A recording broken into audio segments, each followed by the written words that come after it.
Joseph, okay, there's actually a little bit of a theological debate as to whether um, what was the degree of holiness, because Our Lady is immaculate and Hmm. she assumed into heaven. Was Joseph immaculate? He wasn't immaculately conceived. We certainly don't hold that, but was he sinless? Was it to what was his degree of perfection in his lifetime? And and what was his death like and so forth? The scriptures are completely silent on this.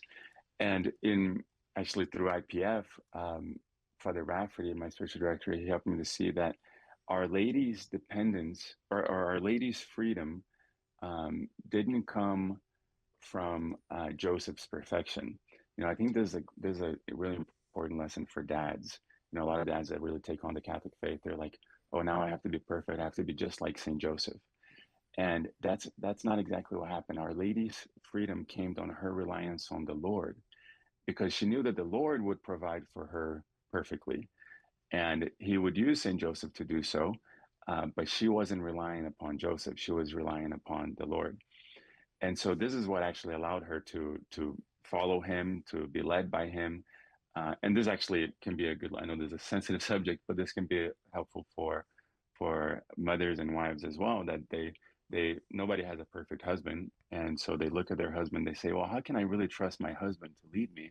He's not perfect. He has all these weaknesses, all these faults."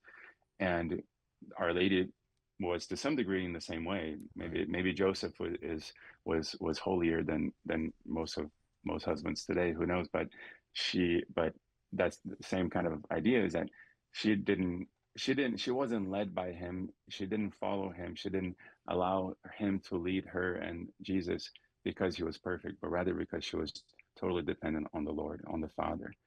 And so she was relying upon the Father's providence, which then allowed Joseph also to not think that he had to be the savior. He could slide into the background and be humble and poor and silent and carry out his duties as he did.